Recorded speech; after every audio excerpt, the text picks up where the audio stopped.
어떤 교회에서 예배를 마치고 나오는 한 중년 남성에게 어떤 사람이 다가가가지고 물었어요. 당신은 뭐를 믿습니까? 그랬더니 그분이 대답합니다. 교회가 믿는 걸 믿죠? 그렇게 대답했어요. 그러니까 그 질문하는 사람이 그러니까 교회하고 선생님이 뭘 믿으시냐 말입니다. 이렇게 물었어요. 그런데 그분이 약간 짜증스러운 표정으로 대답합니다. 우리요? 우리 같은 거 믿죠? 네, 이렇게 대답했다고 합니다. 여러분은 뭘 믿으세요? 뭐를 믿으십니까?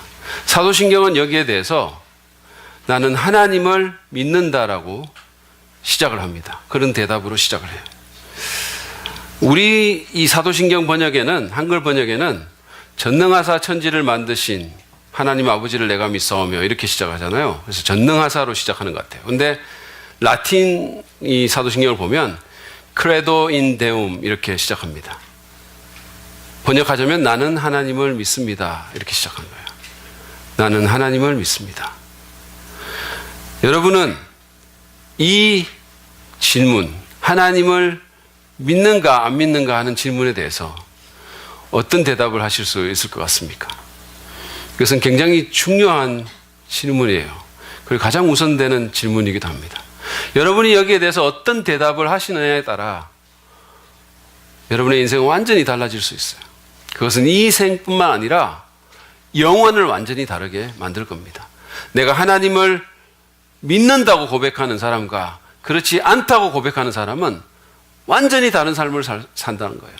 그렇게 서로 다른 고백을 할 수 있겠지만 그것은 완전히 다른 삶의 길로 영원까지 그것이 이어질 수 있다는 겁니다. 그래서 저는 오늘 하나님을 믿는다는 게 무슨 의미인지 좀 이렇게 여러분과 더불어서 생각을 해보기로 원해요. 하나님 믿는다는 게 무슨 뜻일까? 그래서 그것을 통해서 여러분이 오늘 이 예배당을 나가실 때 모든 분들이 그냥 입술만이 아니라 전심으로, 마음으로 내가 하나님 믿습니다라고 고백하고 여기를 떠나시기를 바랍니다. 하나님을 믿는다는 게 무슨 뜻일까요? 그것은 먼저는 하나님이 계신다는 것을 믿는 거예요. 하나님의 존재를 믿는 겁니다. 히브리서 11장 6절에 보면 이런 말씀이 나옵니다. 믿음이 없이는 하나님을 기쁘게 해드릴 수 없습니다. 하나님께 나아가는 사람은 하나님이 계시다는 것과 하나님 존재를 얘기하는 거죠. 그리고 하나님은 자기를 찾는 사람들에게 상을 주시는 분이시라는 것을 믿어야 합니다. 그렇게 얘기했어요. 이게 굉장히 논리적인 얘기잖아요. 우리가 하나님께 나가려면 먼저 하나님이 계신 것부터 믿어야 된다는 거죠. 있는지 없는지도 모르는 존재를 우리가 어떻게 믿을 수 있겠습니까? 그렇죠? 그래서 그 존재부터 믿어야 한다는 겁니다. 여러분, 이 세상에는 하나님이 존재한다는 사실을 안 믿는 사람들이 있습니다. 우리는 그들을 일컬어서 무신론자라고 말을 합니다. 근데 흔히들 우리가 무신론자에 대해서 생각을 하면 무신론자는 신앙이 없는 사람들이지 이렇게 생각을 해요. 그렇죠? 그래서 기독교인들은 신앙이 있지만 무신론자는 신앙이 없다 이렇게 생각합니다. 어떤 분들은 무신론은 과학이고 기독교는 종교다 이렇게 또 생각하는 사람들도 있어요. 근데 그건 굉장히 잘못된 생각입니다. 여러분, 무신론이든 유신론이든 다 뭔가를 믿는 신앙이에요. 무신론도 하나님이 없다는 것을 믿는 하나의 신앙입니다. 여러분, 이게 무신론자들이 나는 신이 없다는 것을 이렇게 믿는 믿음에 대한 근거가 있어 이러면서 자기 나름대로의 근거를 댈 수는 있어요. 그렇지만 그것은 기독교도 마찬가지예요. 기독교도 하나님이 존재한다라는 데 대한 나름의 근거를, 많은 근거를 댈 수가 있어요. 근데 그런 것들은 과학자가 가설을 세워놓고 그 가설을 입증하기 위해서 실험을 해가지고 반복되게 같은 데이터를 뽑아내는, 같은 결과를 뽑아내는 그런 증명의 사항들이 아니라는 사실이에요. 여러분, 신의 존재는요, 증명할 수 있는 게 아니에요. 결국은 유신론이든 무신론이든 나름의 근거를 갖고 결국에는 믿음의 도약을 해야 된다는 거예요. 그래서 둘 다가 결국은 신앙이다라는 겁니다. 제 친구 중에 네가 하나님이 없다는 것을 확실하게 증명하면 내 믿을게 이렇게 말하는 친구가 있어요. 그런데 그런 사람들은 보통 이런 식으로 도전을 하죠. 너 하나님 믿는 거 증명할 수 있어? 근데 어떻게 하나님 믿어? 이런 식으로 도전합니다. 여러분 친구 중에도 그런 분들이 있을 수 있어요. 그러면 여러분 그런 분들에게 이렇게 한번 되물어 보세요. 그럼 너는 하나님이 없는 거 증명할 수 있니? 아무도 그렇게 할 수 있다고 말할 사람이 없을 거예요. 왜냐하면 그건 증명할 수 있는 문제가 아니기 때문입니다. 뭐 어떤 사람은 말싸움에 지기 싫어가지고 그냥 안 보이잖아 뭐 이렇게 말하는 사람이 있을 수는 있어요. 그러니까 안 믿지 메롱 뭐 이런 식으로 말하는데 그런 사람들하고는 사실은 토론할 필요도 없어요. 신의 존재는 그 유무를 과학적으로 객관적으로 증명할 수 있는 그런 문제가 아니에요. 그것은 신념 체계와 세계관의 문제입니다. 어떤 세계관을 갖고 살 것인가 하는 문제예요. 여러분 무신론적인 세계관을 아주 간단하게 요약을 하면 단순하게 요약을 하지 뭐 다양한 복잡한 이론들이 있을 수 있겠지만 아주 간단하게 요약을 하면 태초에 어떤 물질이 그게 무기물이든 어떤 물질이 있어가지고 그것이 수백억 년을 거치면서 우연에 의해 가지고 이합 집산을 거듭하면서 결국은 그게 지금 우리가 보는 세상이 됐다라고 그렇게 믿는 세계, 그런 세계가 됐다라고 믿는 게 바로 무신론적인 세계관이에요.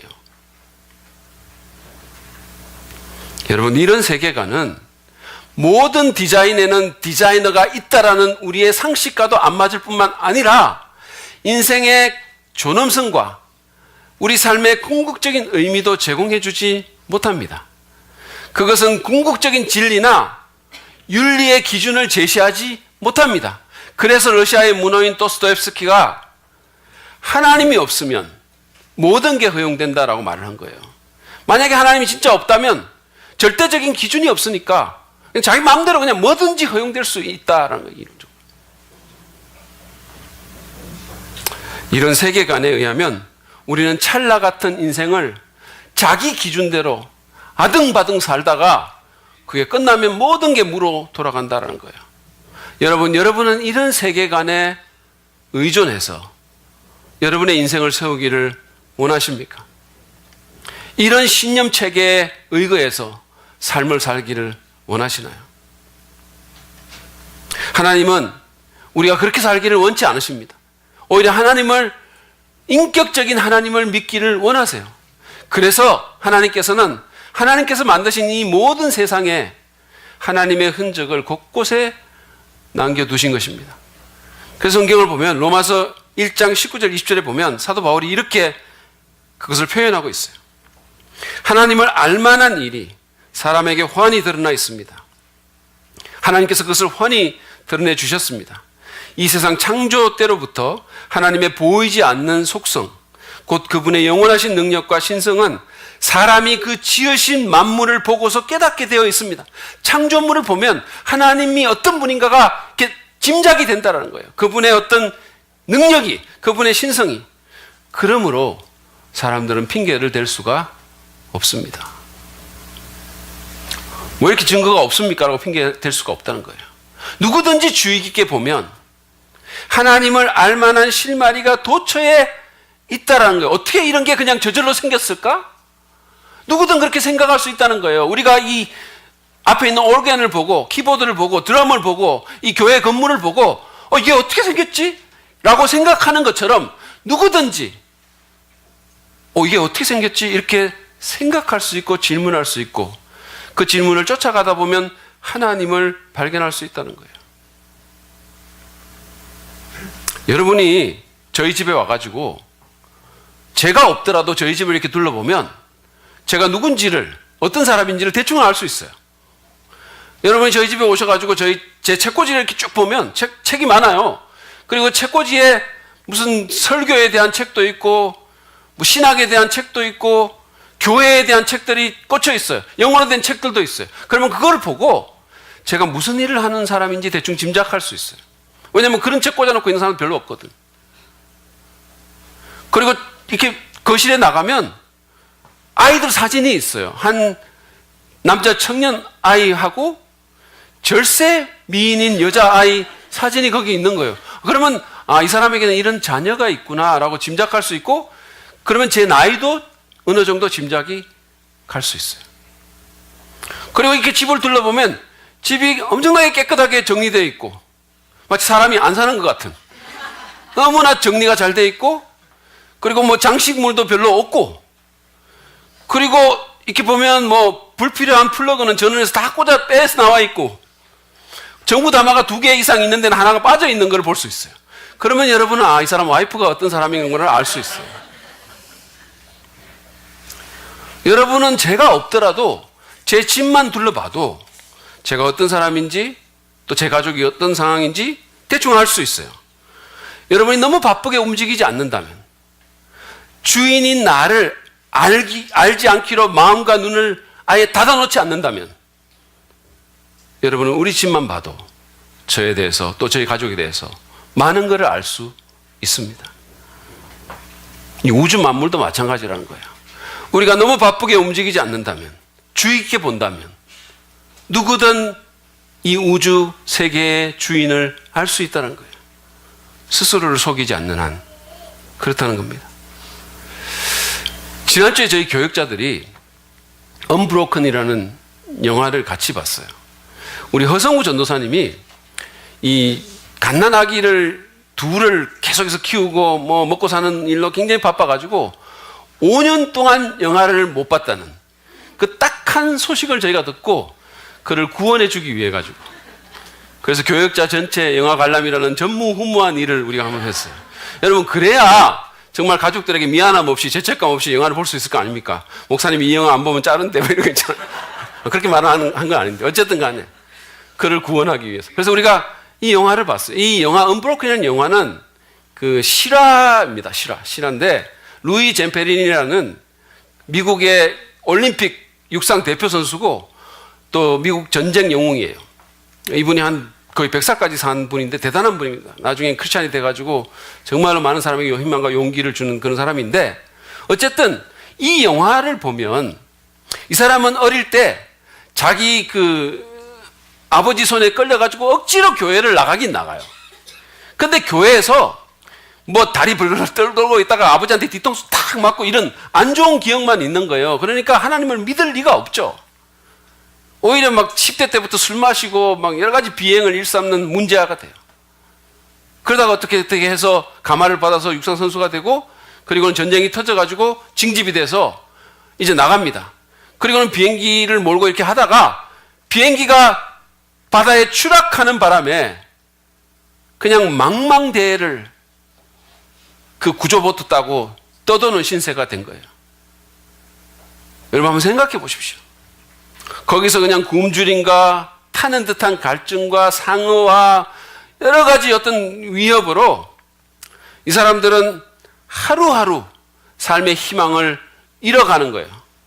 그러다가 한 18일째 되는 날, 그 구명보트에 이렇게 아무 힘이 없으니까 거기 이렇게 들어누워가지고 그 남태평양에 정말로 막 별이 쏟아져 내릴 것 같은 너무너무 많은 너무나 보석 같은 너무 아름다운 그 별을 이 사람이 이렇게 봐요. 아무 생각. 그렇게 보다가 그 옆에 있는 자기 동료에게 묻습니다. 너는 저 모든 것들을 하나님이 만들었다고 믿니? 어쩔 수 없는 상황에 의해서 속도가 늦춰졌고 마음이 가난해졌고 눈이 떠졌어요. 그래서 생전 처음으로 하나님의 흔적이 눈에 들어온 거예요. 생전 처음으로 주인에 대해서 생각을 한 겁니다. 여러분은 하나님이 계신 것을 믿으십니까? 여러분 속도를 좀 늦추고 열린 마음으로 주의 있게 세상을 둘러보면 이 세상은 하나님의 흔적으로 가득 차 있어요. 이 세상은 하나님을 가릴 수 있는 막이 없어요. 사실은 하나님의 지문이 곳곳에 묻어 있습니다. 사실은 자연세계뿐만이 아니에요. 우리의 마음에도 우리의 내면에도 하나님을 향한 갈망들이 있어요. 하나님께서 우리의 마음에 그런 것들을 심어주셨어요. 그래서 전도서 3장 11절 말씀은 하나님은 사람들에게 영원을 사모하는 마음을 주셨다라고 말을 하는 겁니다. 그래서 어디든지 시대와 인종과 문명과 뭐 이런 것들을 뭐 빈부격차를 다 막론하고라도 어디를 가든지 우리가 각양각색의 신을 섬기는 종교를 우리가 보는 거예요. 여러분 인간은 유한하지만 영원을 사모합니다. 그리고 자기가 유한하다는 사실을 아는 거예요. 인식하는 거예요. 동물과는 달리. 그렇기 때문에 인간은 외부에서부터 해답을 찾을 수밖에 없도록 만들어진 존재예요. 인간은 육체의 욕망을 갖고 있지만 또한 그 욕망이 채워져도 채워지지 않는 영혼의 욕망이 또 있어요. 그렇기 때문에 인간은 누군가 말한 것처럼 절망적으로 종교적이에요. 그래서 프랑스의 철학자인 파스칼이 사람의 마음 속에는 하나님께서 만들어 놓으신 텅 빈 공간이 있다라고 얘기를 한 거예요. 이 하나님이 만들어 놓으신 God-shaped vacuum이라고 했어요. 하나님이 만들어 놓으신 그 공간이 있기 때문에 그것은 하나님 외에 다른 어떤 것으로도 채워지지 않는 겁니다.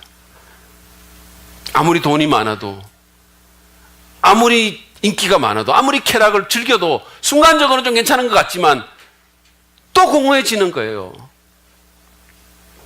그래서 여러분 아시죠? 술 마시고 노래하고 춤을 춰봐도 가슴속에 하나가 더 슬픔뿐이네. 이거 찬송가 아니에요. 이거 예수 믿는 사람이 만든 노래 아닙니다. 그 자기들도 아는 거예요. 채워지지 않는 갈망이 있는 겁니다. 그래서 어거스틴이 말한 것처럼 사람은 자기를 지으신 하나님 안에서 안식하기까지는 참된 안식이 없는 거예요. 그러므로 여러분, 하나님을 믿으십시오. 하나님이 계신 것을 믿으시길 바랍니다. 무신론은 좋은 선택이 아니에요. 그것은 레이 프리차드가 말한 것처럼 지구상에서 가장 부자연스러운 철학입니다. 왜냐하면 자연 가운데 계시되는 하나님의 증거를 부인해야 되고, 그리고 내 양심의 소리를 계속해서 억눌러야 하기 때문이에요. 더 나아가서 무신론적인 세계관은 비관적이고 굉장히 허망합니다. 그래서 시편 기자가 시편 14편 1절에서 어리석은 사람은 그 마음속에 하나님이 없다 한다라고 얘기를 했어요. 현명하지 못한 결단, 선택을 했다는 거예요. 여러분, 인격적이고 영원하신 하나님이 계시고 그분의 특별하신 의도와 목적을 갖고 나를 만드시고 내 눈에 보이는 이 모든 것을 만드셨다는, 그래서 이 세상이 영원으로 이어진다는 그런 기독교적인 세계관을 선택하십시오. 그게 현명한 선택이에요. 그것이 여러분의 인생을 의미 있게 만들 것입니다. 기억하십시오. 하나님이 있고 없고의 문제는 증명해야 될 문제가 아니에요. 그것은 선택해야 될 문제입니다. 여러분이 현명한 선택을 하시기를 바랍니다. 하나님의 존재를 믿겠다고 고백하시기를 바랍니다. 여러분은 그 선택에 대해서, 그 고백에 대해서 후회하지 않으실 겁니다. 하나님을 믿는다는 것은 하나님이 존재한다는 걸 믿는다는 뜻이에요. 근데 그것으로 다가 아니죠, 사실은. 하나님을 믿는다는 것은 하나님께서 자기를 찾는 자에게 보상하신다는 것을 믿는다는 뜻도 있습니다. 히브리서 11장 6절을 다시 한번 보실까요? 믿음이 없이는 하나님을 기쁘게 해드릴 수 없습니다. 진짜 하나님을 기쁘게 하는 건 믿음이라는 거예요. 하나님께 나아가는 사람은 하나님이 계시다는 것도 믿어야 되지만 하나님은 자기를 찾는 사람들에게 상 주시는 분이라는 것을 믿어야 됩니다. 그랬어요. 하나님을 전심으로 찾고 하나님을 인정하고 하나님을 따르는 자에게 보상하신다는 거예요. 그러니까 하나님에 대한 믿음은 존재에 대한 믿음만으로 끝나는 것이 아니고 자기를 찾는 자의 삶에 관여하시고 그 삶을 인도하시고 보상하신다는 믿음으로 이어져야 한다라고 히브리서 기자는 말하고 있습니다. 그냥 하나님이 존재하긴 하는데 나하고 아무 상관없이 저 높은 곳에 계시고 나는 나대로 그냥 살아가고 그런 게 아니라는 거예요. 그게 아니고 하나님께서 내게 관심을 갖고 내 인생에 실제적으로 개입하시고 내 삶을 이끄시고 내 인생을 보상하신다는 믿음, 그 믿음이 하나님을 믿는다는 참된 의미라는 겁니다. 많은 사람들이 하나님 계시지라고 말은 해요. 또 고백도 합니다. 그렇지만 그 하나님이 실제로 우리의 삶에 정말로 살아계시고 정말로 개입하고 정말로 이끄신다는 사실은 잘 못 믿어요. 크리스천들도 예외가 아니에요. 그래서 크리스천 무신론자라는 말이 생긴 거예요. 이게 말이 안 되는 말인데 그런 말이 생긴 거예요. 성경에도 이런 사람들에 대한 언급이 있습니다. 디도서 1장 16절을 보세요. 이런 사람들은 입으로는 하나님을 안다고 말하지만, 다시 말해서 고백한다는 거예요. 하나님 존재한다고 말한다는 거예요. 내 믿는다고 말한다는 거예요. 그렇지만 행동으로는, 실제적으로는 부인하고 있습니다. 그들은 가증하고 완고한 자들이어서 마음이 완악하다는 거예요. 그래서 전혀 선한 일을 하지 못합니다. 하나님이 인정할 만한 선한 일은 못한다는 거예요. 바울이 말한 사람들은 이론적으로는 하나님을 믿는 사람들이에요. 그렇지만 실제적으로는 하나님이 없는 것처럼 사는 사람입니다. 하나님 존재하지라고 말은 하지만 실제로는 하나님이 없는 것처럼 살아가는 사람들이라는 거예요.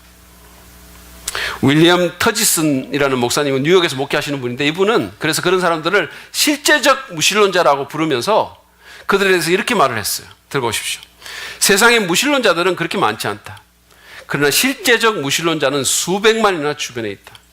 그 가운데 많은 사람이 교회에 열심히 다니는 사람들이다 그랬어요. 교회에 열심히 다니는 무신론자라는 말이 아이러니하지 않습니까? 교회에 나오는 사람들 가운데 하나님이 없는 것처럼 사는 사람들이 많다는 거예요. 실질적으로. 여러분 어떠신가요?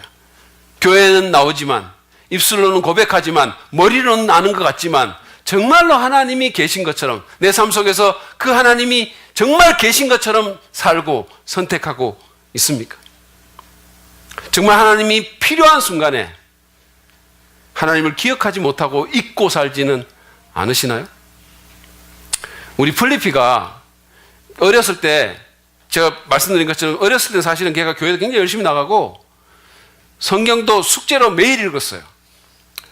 성경 일독을 몇 번씩 했어요. 그리고 자기 오빠를 공격하기 위해 가지고 그냥 먼저 된 자가 나중되고 막 이런 것도 인용하고 막 이랬어요. 그런데 한 번은 걔가 기가 문제가 있어가지고 수술을 한 적이 있습니다. 수술 마치고 나와가지고 제가 물었어요. 플리바, 수술실에 들어가서 뭐가 제일 생각났어? 물었어요. 그랬더니 굉장히 춥고 무서웠어. 이렇게 얘기하더라고요. 그래서 내가, 그래서 하나님 생각났니? 하나님께 기도했어? 라고 물었어요. 근데 우리 플리피의 대답이 굉장히 충격적이었어요. 아빠, 내가 살고 봐야지. 내가 살 생각해야지. 그럴 때 무슨 하나님 생각해? 이렇게 얘기를 하는 거예요. 여러분, 교회에 열심히 나가고 성경 읽는 무신론자였다는 거예요. 여러분은 어떠십니까? 윌리엄 터지슨은 실제적인 무신론자의 특징을 4가지로 제안을 해줬어요. 보시죠. 첫째는 신자임을 고백하면서도 하나님의 말씀인 성경을 많은 의견 가운데 하나에 지나지 않는다고 생각한다는 거예요. 그러니까 자신의 경험이나 자신의 상식이 말씀보다 훨씬 더 중요한 잣대로 실제 생활에서 작용하고 있다는 거예요. 이런 분들이 잘 하는 말이 있어요. 에이, 성경이야 그렇지만. 그러니까 성경을 완전히 부인하는 건 아니지만 많은 것 중에 하나의 것이라는 것. 특히 교회에서만 통하는, 종교적인 일에나 통하는 거라고 생각한다는 거예요. 두 번째로, 인생 철학과 삶의 가치에서 말씀보다는 세상 사람들의 철학과 가치관에 더 의존한다는 거예요. 실제적인 삶의 철학이, 가치관이 세상 사람들의 것과 너무나 흡사하다는 거예요. 그래서 여전히 돈을 최고로 알고 어떤 방법을 쓰든지 성공하려고 한다는 거예요. 귀하게 여기는 것이 예수님 안 믿는 사람하고 별로 차이가 없다는 거예요. 세 번째로, 하나님이 기도를 듣고 응답하신다는 신앙이 없다라고 말합니다. 기도 응답에 대한 신앙이 없어요. 그래서 교회당을 떠나서는 좀처럼 기도하지 않아요. 물론 아주 절박한 순간에는 기도할 수 있겠죠. 이건 무신론자도 그럴 때는 기도하니까. 그렇지만 기도가 별로 이렇게 생활화되어 있지 않다는 거예요. 기도가 낯설다는 겁니다. 그리고 네 번째로, 천국이나 지옥에 대한 기대가 명확하지 않다라고 말합니다. 그러니까 그런 문제에 대해서 잘 생각하지도 않을 뿐만 아니라 이 포커스가 굉장히 현실적이라는 거예요. 모든 것이 지금 여기에 초점이 맞춰져 있는 겁니다. 천국과 지옥에 대한 확신도 없는 거예요. 그냥 막연하게 그냥 교회 나가고 뭐 착하게 살면 되겠지 이러면서 그냥 살고 모든 관심은 지금 여기에 맞춰져 있다는 거예요.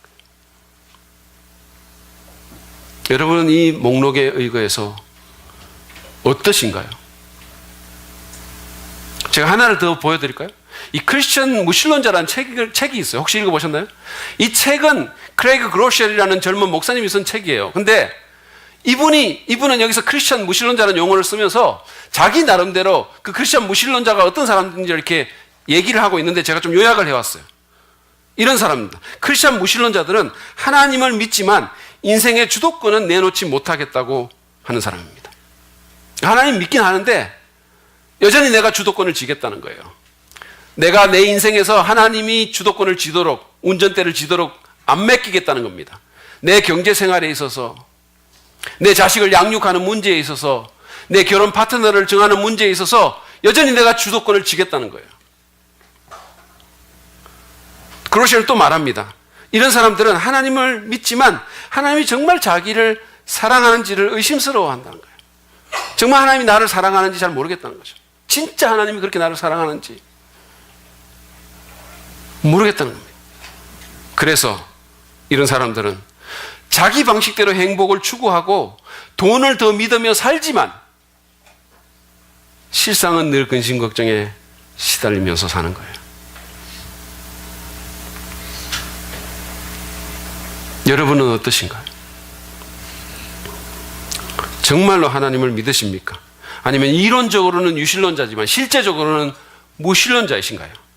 하나님의 존재가 교회에서는 있는 것 같은데 나가면 완전히 없어지는 그런 삶을 살고 계십니까? 성경이 종교적인 문제에는 뭔가가 되는 것 같은데 현실적인 데는 전혀 관계가 없는 것처럼 그렇게 생각하고 그렇게 사십니까? 여러분, 제가 지난주에 잠깐 말씀드렸지만 성경적인 믿음은요, 그냥 머리로 입술로 그냥 고백하는 차원에 그치지 않습니다. 그것은 실제로 내가 내 인생을 의탁하는 것으로 이어져야 되는 거예요. 내 삶을 내가 맡기는 겁니다. 그래서 사도신경도 크레도 인 데움이라고 시작하는 거예요. 거기 전치사 in이 있는 겁니다. I believe in God이에요. in이 빠져도 얼마든지 문법적으로 말이 돼요. 그렇지만 내가 거기에 내 인생을 걸겠다라는 거예요. 내가 한번 맡겨보겠다라는 겁니다. 그게 진짜 믿음이라는 거예요. 하나님이 내 인생을 책임져 주실 것을 믿고 의지하는 겁니다. 히브리서 말씀의 그 표현에 의하면 우리가 그분을 찾을 때 그분이 우리의 믿음에 보상하실 것을 믿고 산다라는 거예요. 김요석 목사님이라는 분이 전라남도의 용호마을이라는 곳에서 목회할 때 일어난 얘기입니다. 한번 들어보세요. 그 마을에 양씨라는 사람이 예수님을 처음으로 믿었어요. 근데 그 마을에는 예수님을 믿은 사람이 없기 때문에 이 양씨는 예수님 믿는 사람이 어떻게 살아야 될지에 대해서 전혀 아이디어가 없었어요. 어떻게 살아야 될지 전혀 모르는 거예요. 왜냐하면 들은 적도 없고 본 적도 없어요. 근데 하루는 이 양씨가 화가 잔뜩 나가지고 막 씩씩대면서 목사님을 찾아왔어요. 그래서 목사님이 아니 무슨 일이냐고 이렇게 물었어요. 그랬더니 이 양씨가 자기 집에 암돼지 5마리가 있는데 그 암돼지 5마리를 옆집 사람한테 뺏겼다는 거예요. 그 얘기를 들어보니까 자기 암돼지 5마리가 옆집 사람의 밭에 들어가가지고 그 옆집 사람 밭에서 채소를 다 먹어버리는 거예요. 그러니까 그 옆집 사람이 화가 나가지고 그 암돼지 5마리를 다 그냥 뺏어가 버리면서 이게 배상금이다 그러면서 그냥 뺏어갔다는 거예요. 그래서 이분이 씩씩대면서 아니 세상에 이런 경우가 어디 있습니까 목사님? 아무리 그 밭에 들어가서 했다 하더라도 어떻게 이럴 수가 있냐고 막 그냥 화를 내면서 막 얘기를 하는 거예요.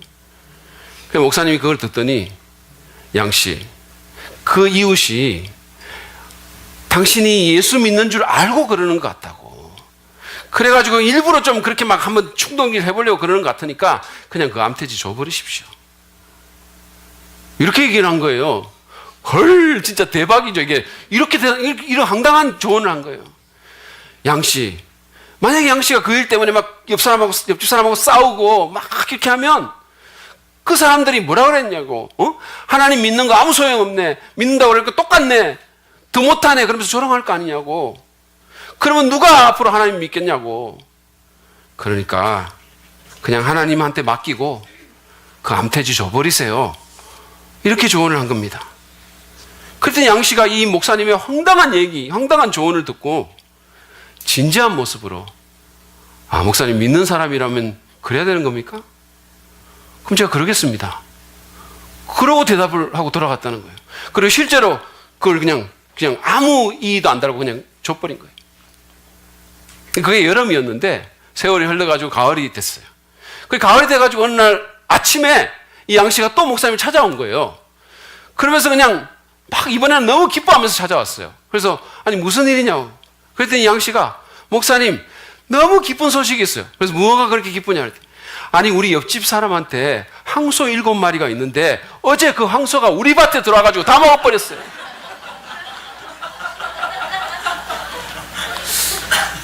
그러니 목사님 이거 제 거 아닙니까? 제가 정말 하나님한테 맡기고 하나님 의지하고 그냥 그렇게 했더니 암소 5마리 줬더니 하나님이 이렇게 축복을 하네요. 이렇게 한 거예요. 근데 목사님이 그 기뻐하는 양씨에게 또 대답을 하면서 그 기쁨에 찬물을 끼얹습니다. 양씨, 믿는 사람은 그렇게 하면 안 됩니다. 양씨 생각해 보세요. 양씨가 그 암돼지 5마리 뺏겼을 때 얼마나 속이 쓰리고 정말로 분하고 얼마나 아팠습니까? 근데 지금 그 황소 7마리 넘어왔다고 갖고 오면 그 사람이 말은 못하겠지만 그 사람이 얼마나 가슴이 아프고 속이 쓰리겠습니까? 예수님도 원수를 사랑하라 그랬어요. 그러니까 원수 갚는 거 하나님께 맡기고 그거 돌려주세요. 이렇게 조언을 한 거예요. 그러니까 이분이 막 씩씩대면서 막 허리에 손을 이렇게 얹고 확 이러더니 그러다 어느 순간에 이렇게 마음을 누그러뜨리고는 목사님, 믿는 사람이 그렇게 사는 겁니까? 그러면 제가 그렇게 하겠습니다. 돌려주겠습니다. 이러고 간 거예요. 여러분 대단하지 않습니까? 그러고는 돌려준 거예요, 실제로. 근데 그 다음날 아침에 또 왔어요, 이분이, 양씨가. 그래서 오면서 목사님한테, 목사님, 이거는 제가 가져도 되죠? 이렇게 질문하는 거예요. 그래서 목사님이, 아니, 무슨 일이 생겼습니까? 그랬더니 양씨가 대답을 합니다. 목사님, 오늘 아침에 새벽같이 그 옆집 사람이 저한테 찾아왔어요. 자기가 어젯밤에 한숨도 못 잤다고. 마음이 너무 괴롭고 어쩌면 이럴 수가 있냐고. 이런 일이 있을 수 있냐고. 자기가 그 옆집 사람이 그렇게 얘기를 했다는 거예요. 그러면서 자기가 생각을 해보니까 자기가 너무너무 잘못했다고. 그래서 자기가 찾아왔다고. 근데 오는데 그냥 온 게 아니라 양씨가 준 그 암돼지가 5마리가 다 새끼를 18마리씩 낳았는데 그게 지금 자라가지고 90마리나 있다고. 근데 그건 다 양씨 거니까 내가 양씨한테 돌려주겠다고. 그거 받으라고. 그렇게 왔다는 거예요. 그러면서 양씨가 너무너무 기뻐하면서 목사님께 말을 하는 거예요. 목사님, 이거 진짜 하나님 믿고 했더니 이렇게 하나님이 축복을 해주시네요. 정말로. 그 돼지 키운다고 사료값만 해도 그게 대단할 텐데 정말로 너무너무 감사합니다. 이렇게 얘기를 하는 거예요. 그러니까 목사님이 그거는 가지세요라고 얘기를 하는 거예요. 근데 이 양씨가 말을 잇는 거예요. 거기서 끝을 내는 게 아니라. 목사님, 근데 더 좋은 소식이 있습니다.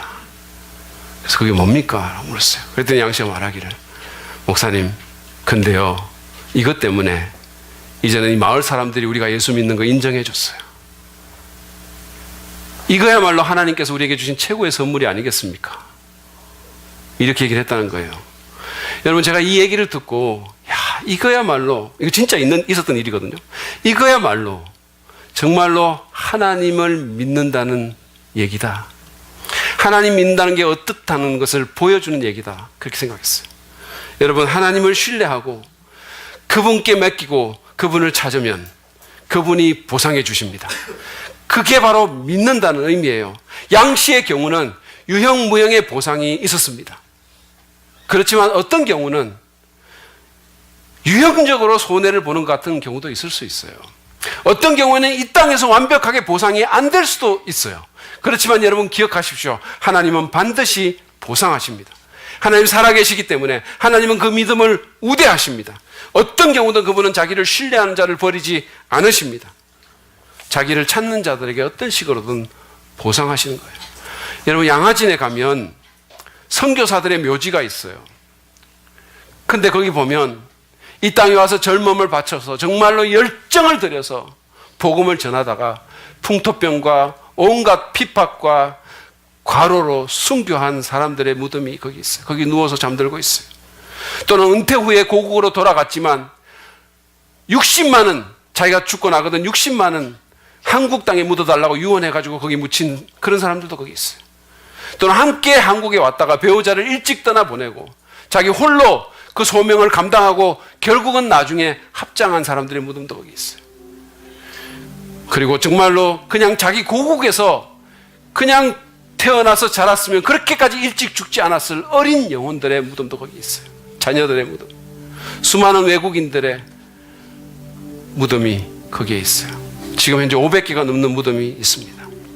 여러분, 그들은 하나님의 부르심을 받고 하나님을 신뢰하고 당시에 가장 미개한 나라로 알려졌던 조선에 와서 가장 핍박을 받으면서 문자 그대로 자신의 생명을 바쳤어요. 루비 캔드릭 선교사의 묘비에 쓰여 있는 것처럼 정말로 내게 1000개의 생명이 있다면 그 모든 것을 한국에 바치고 싶다라고 그러면서 살았어요. 여러분, 하나님을 그렇게까지 신뢰한, 그래서 그분의 부르심이 있을 때 자신의 인생 코스를 완전히 선회해서 정말로 목숨같이 바친 그들에게 하나님이 보상하셨을까요? 저는 그렇다고 믿습니다. 어쨌든 복음을 듣고 하나님을 믿으면서 여기 앉아있는 여러분과 제가 그분들의 보상이에요. 이렇게 발전된 한국과 그 한국 사회에 수없이 많은 교회가 그들의 보상이에요. 자랑스러운 이름이, 그리고 그 자녀들의 축복이 그들의 보상이에요.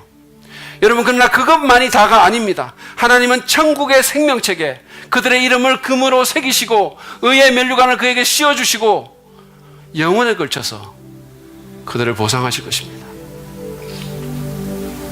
사도신경은 나는 하나님을 믿습니다라고 시작해요.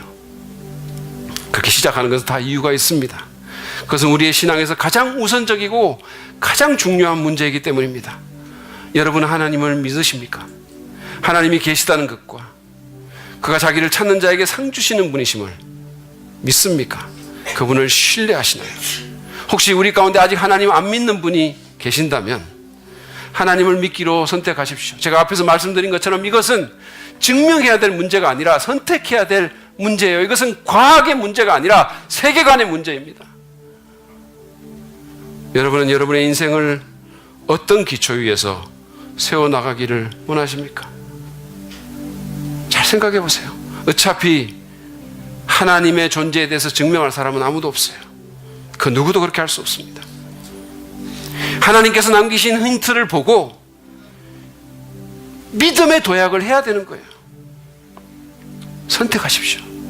지금 보는 모든 것이 그냥 우연히 수백억 년의 시간을 거쳐서 우연히 형성된, 그래서 언젠가 이것들이 그 우연처럼 우연히 사라지고 말 그런 세계라고 믿고 사시겠습니까? 아니면 전지전능하신 하나님께서 특별한 의도와 계획을 갖고 이 세상을 만드시고 나를 만드셨다는 것을 믿고 사시기를 원하십니까? 무엇이 더 의미 있는 것일지, 무엇이 더 우리의 본성과 맞고 무엇이 더 우리의 영적, 정신적, 관계적인 현실을 더 잘 설명할 수 있는 것일지 생각해 보시기 바랍니다.